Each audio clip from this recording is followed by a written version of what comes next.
ભુજમાં લોકો સામાન્ય વરસાદથી તોબા પોકારી ઉઠ્યા છે, કારણ કે વરસાદ પડતા શેરીઓ ગલીઓમાં કાદવ કીચડ અને ગંદા પાણી ભરાઈ રહ્યા છે। ત્યારે આવી પરિસ્થિતિમાં સ્થાનિક લોકોની મદદ કરવાને બદલે ચૂંટણી સમયે મત માંગવા આવતા કાઉન્સિલરો અને ચૂંટાયેલા પ્રતિનિધિઓ ગુમ થઈ ગયા છે। ત્યારે પરિણામે લોકો આ પરિસ્થિતિમાં રહેવા માટે મજબૂર બન્યા છે।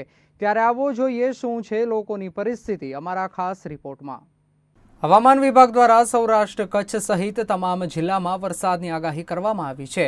ત્યારે કચ્છ જિલ્લાના ભુજમાં સામાન્ય વરસાદ પડતા જ શેરીઓમાં વરસાદી પાણી અને કાદવ કીચડ ભરાઈ જવાની સમસ્યા ઊભી થઈ છે, જેના કારણે લોકો પરેશાન બન્યા છે। પ્રમુખ સ્વામીનગરની શેરી નંબર 11માં વરસાદ બાદ વરસાદી પાણી ભરાઈ રહેવાની સમસ્યા થઈ રહી છે।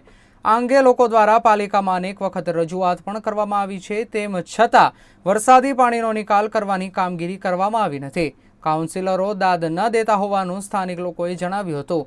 લોકોનું કહેવું છે કે પાણી ભરાવાને કારણે અહીં કાદવ કીચડ ભરાઈ રહ્યો છે, જેથી મચ્છરો અને માખીઓનો ઉપદ્રવ વધી રહ્યો છે। આ કારણે અહીં રોગચાળો ફેલાવાનો ભય રહે છે।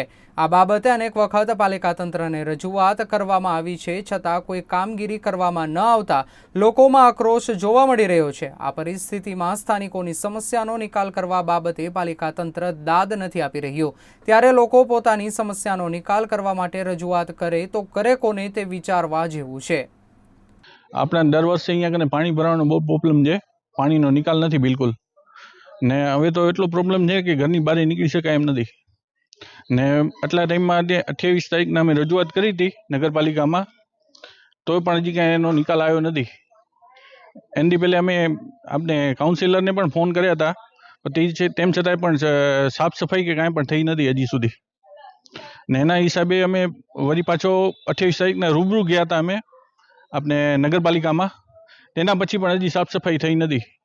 સાફ સફાઈ વાળા આવે છે પણ સાફ સફાઈ કરતા નથી, એ જ પ્રોબ્લેમ છે। અમે એ હિસાબે જ અમે કંઈ કાંઈ પણ એમ નિકાલ કરે પાણીનો, કારણ કે પાણી ભરાઈ જાય, 4 છાંટા આવે છે ને પાણી ભરાઈ જાય છે, પાણીનો સમૂળ નિકાલ નથી। ને અહીંયા કને પાણી એટલો ભરાઈ જાય છે ને કે આપણે જેને કહીએ કે હવે પાણી ગંદકી થઈ ગઈ છે, પાણી છે ને તે આમ કીચડ થઈ જાય છે, ત્યાં સુધી કોઈ સાફ સફાઈ કરવા આવતા નથી। તમે પોતે જોઈ શકશો કે અહીંયા કને આપણે શેરીમાં છે ને તે કીચડ એટલો છે કે હમણાં બે ત્રણ મોટી ઉંમરના લેડીઝ શું પડી ગયા હતા, એમને લાગી ગયો હતો, ત્યાં સુધી કોઈ સાફ સફાઈ કરવા હજી સુધી આવ્યા નથી। પાણીના કારણે આપણે નથી નીકળી શકતા। માખીઓ ને મચ્છર ને એટલા બધા ફેલાઈ ગયા છે કે ગંદકી ફેલાય છે ને હવે તો રોગચાળો ફેલાયો લાગે છે એમ। મારી સમસ્યા એ છે કે વરસાદ જ્યારે આવે છે ત્યારે આ શેરીમાં સખત પાણી ભરાઈ જાય છે। વરસાદ ચાલુ હોય છે ત્યારે તો ગોઠણ સમાનના પાણી હોય છે, અને વરસાદ પૂરો થાય એના પછી 5 થી 10 દિવસ સુધી હજી સુધી કોઈ નિકાલ કરવા આવ્યા જ નથી। પણ પાણી જ્યાં સુધી સુકાય નહીં, લીલું પાણી થઈ જાય, માખી મચ્છર થાય તોય પણ પાણી સુકાય નહીં ત્યાં સુધી કોઈ સાફ કરવા અહીંયા આવતું નથી। તો મારું કહેવાનું એમ છે કે આ શેરીની તરત ને તરત સફાઈ થાય અને ગંદકી છે એ દૂર કરવામાં આવે। કાદવ કીચડ, મચ્છરનો ત્રાસ અતિશય વધી ગયો છે અને એકદમ શેરી સ્મેલ કરે છે, વાસ આવે છે આ શેરીમાંથી કે કોઈ નીકળીએ નથી શકતું અહીંયાથી। નાના છોકરાઓને માખી મચ્છરને કારણે રોગચાળો ફેલાય એની સમસ્યા અહીંયા રજૂ કરું છું હું।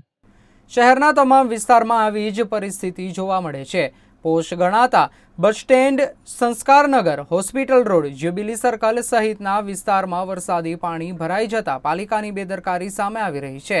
પાલિકાએ ચોમાસા પહેલા જે પ્રી મોન્સૂન કામગીરી કરવાની હોય છે તે થઈ જ ન હોય તેવું સાબિત થઈ રહ્યું છે। નગરપાલિકાના શાસકો માત્ર બિલ બનાવી નાણાંનો વેડફાટ કરવામાં વ્યસ્ત રહે છે, પરંતુ વાસ્તવિકતામાં લોકોને સુવિધા પૂરી પાડવામાં સદંતર નિષ્ફળ નીવડી રહ્યા છે। ત્યારે પાલિકાની લાપરવાહી મુદ્દે હાલ જાગૃત નાગરિકો દ્વારા મુખ્યમંત્રી સુધી વિગતવાર ફરિયાદ કરવાની તજવીજ હાથ ધરવામાં આવી છે। સંવાદદાતા પરેશ રાજગોર, ગુજરાત ન્યૂઝ, કચ્છ।